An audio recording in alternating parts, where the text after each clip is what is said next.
Ako pala si Richie Salvador, taga QC, Tandang Sora. Shoutout sa mga nakakakilala sa akin, mga kaibigan ko. At shoutout sa anak ko, si Christine Salvador. I love you na. Andito na si Papa. Okay. Mga ka-joyride mo. Mga ka-joyride, kung magdagdag kayo ng code, si Sermon. Hangaan nyo, kontakin nyo. Siya yung master dito. Salamat sir, sige po. So ayan po, si Sir Richie. Yan, mag-additional to ng code 8. Yun nga po, PDC certificate yung requirements. So ito si Sir, isa siyang joyride rider. So shoutout sa mga ka-joyride natin dyan. So ingat po palagi sa daan. Tingnan nyo si Sir, may plano kasi ito mag-apply din sa mga tracking. Kaya yan, napaano siya ng code 8. First time niya lang maghawak din dati. Yan, naturuan ko. Ayan, magaling na si Sir. Magaling turuan to si Sir. So yung mga gusto dyan mag code 8 na hindi pa nakakapagmaneho ng trailer at gustong magmaneho, yan, PDC lang po ang requirements. Enroll lang kayo dito sa akin.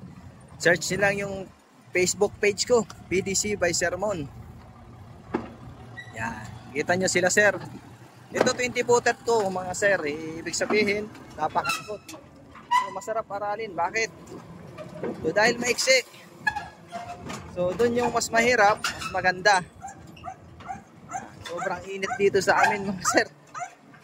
Sa Pasay. Okay. So parking naman sa kabila, yan si Sir.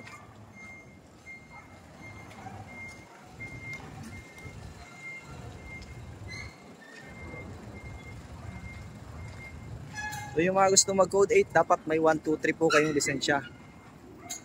At yung mga gustong mag code 3 naman,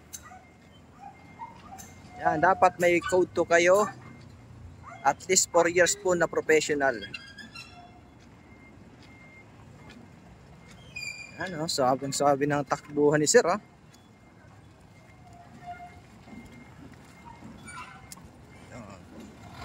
Tingnan natin.